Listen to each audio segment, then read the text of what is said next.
this project is important because you would not hear this story of sexuality and religion intersecting otherwise, or you would hear it in a very different lens. And while this is not my story, I think that its impression of sexuality and religion is essential to the discussion that we are having on this campus and across the nation. A young girl at the age of 5 sat on the pew struggling to sit still in her itchy dress. A man had been talking at the front for quite some time, and the girl had already finished all of the activities in her children's program. Little did she know how much those times in the pew would affect her. Years later, the girl turned 13 and started the thrilling time known as high school. She dabbled in Christianity through mission trips, retreats, and youth group outings. She believed the story of Jesus, but he felt distant, like reading about Napoleon or George Washington. All through the 4 years, she slowly drifted away from the teachings of her parents.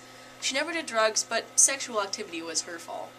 She loved the passions of the moment, the ability to lose herself in someone's embrace, the euphoria of doing the forbidden. But it slowly became an addiction. She began to need it more and more. If a partner was not available, she would find something else to excite her. Then the addiction transformed her into a person void of feeling anything but that euphoria. She became apathetic to everything.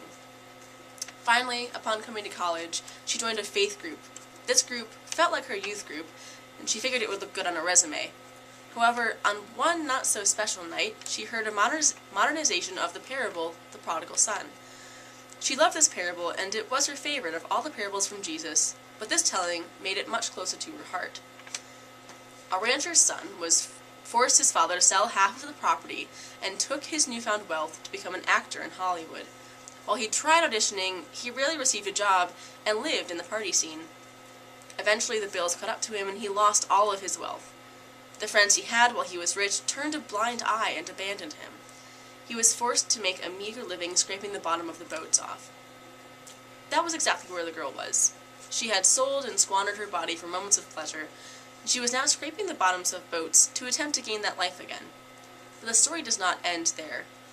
The son returns to his father's house, and while he was still an hour away, his father picked him up early in his beat-up truck to take him home. While she was still away from her heavenly father, he still came to die upon a cross so that she could join the party in heaven. That night she finally understood what Jesus stood for. She caught a fire that still burns. She felt her heavenly daddy carry her back home into his arms.